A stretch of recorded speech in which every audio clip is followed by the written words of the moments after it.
Welcome to enlighten class. நம்ம daily use பண்ற ஒரு சில சென்டென்சஸை இங்கிலீஷ்ல எப்படி பேசலாம்னு இந்த வீடியோல பார்க்கலாம். வீடியோக்குள்ள போறதுக்கு முன்னாடி நம்ம சேனலை சப்ஸ்கிரைப் பண்ணாதவங்க சப்ஸ்கிரைப் பண்ணிக்கோங்க. வீடியோவை எண்ட் வரையும் பார்த்துட்டு யூஸ்ஃபுல்லா இருக்கு அப்படின்னு ஃபீல் பண்ணீங்கன்னா ஒரு லைக் கொடுங்க. நீங்க உணவு சாப்பிட்டீங்களா? Have you had food? Have you had food? இங்க haveன்றது helping verb-ஆவும் had main verb-ஆவும் வருது. இன்னைக்கு நீங்க என்ன சாப்பிட்டீங்க அப்படின்னு கேக்குறதுக்கு What did you eat today? What did you eat today? நான் தூங்க போறேன். I am going to sleep. I am going to sleep.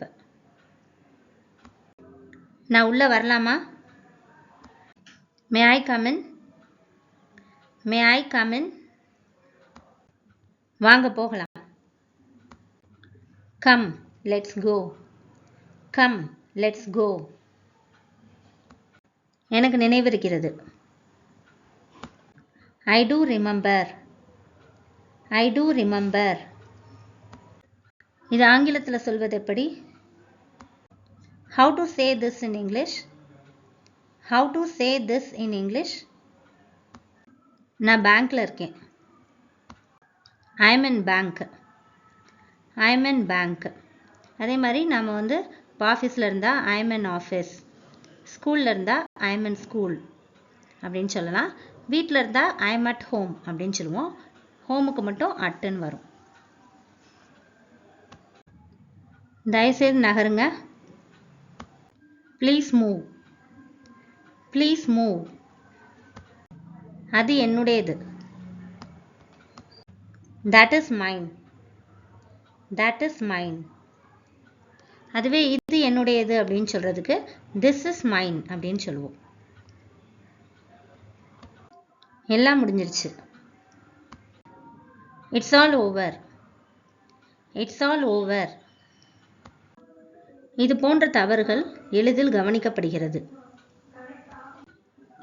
Mistakes like these are easily overlooked. Mistakes like these are easily overlooked. உன் வயசுக்கு ஏற்ற மாதிரி நடந்துக்கோ அப்படின்னு சொல்லுவோம் இல்லையா? அது இங்கிலீஷ்ல Try to act your age. Try to act your age. உங்கள் பதில் தவறானது.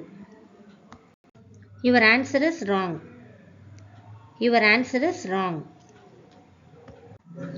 இப்ப அதுவே உங்க பதில் சரியானது அப்படின்னு சொல்றதுக்கு Your answer is correct or right னு சொல்லலாம். Your answer is correct or your answer is right. உங்க தைரியத்தை நான் பாராட்டுறேன். I admire your courage. I admire your courage. courage அப்படின்னா தைரியம்.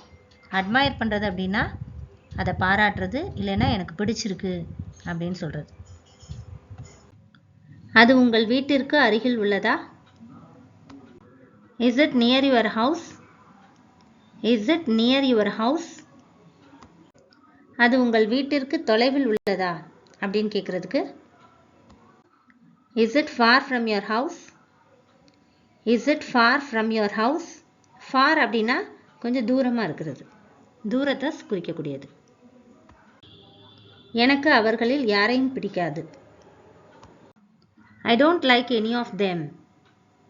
I don't like any of them. நீங்க எந்த நாள்னாலும் வாங்க அப்படின்னு சொல்லுவோம் இல்லையா? அது இங்கிலீஷ்ல Come on any day you like. Come on any day you like. நீங்க எப்பனாலும் வாங்க இல்லைன்னா நீங்க எந்த நேரத்துலனாலும் வாங்க அப்படின்னு சொல்லுவோம் இல்லையா? அது இங்கிலீஷ்ல Come at any time you like. Come at any time you like. ஏதேனும் மாற்றத்தை நீங்கள் கவனித்தீர்களா? Did you notice any change? Did you notice any change? Change அப்படின்றது மாற்றத்தை குறிக்குது. Notice அப்படின்னா கவனிக்கிறது. நான் எப்படியாவது அவளுக்கு உதவணும். I must help her at any cost. I must help her at any cost. At any cost அப்படின்றது ஒரு ஃப்ரேஸு. அது வந்து இப்போ நான் என்ன செஞ்சாவது அவங்களுக்கு உதவி செய்யணும் அப்படின்னு பேசுவோம் இல்லையா, நான் என்ன செஞ்சாவது அப்படின்னு சொல்லல, அந்த அட் எனி காஸ்ட் அப்படின்னு இங்கிலீஷில் யூஸ் பண்ணுறோம். I hope this helps you and thanks for watching.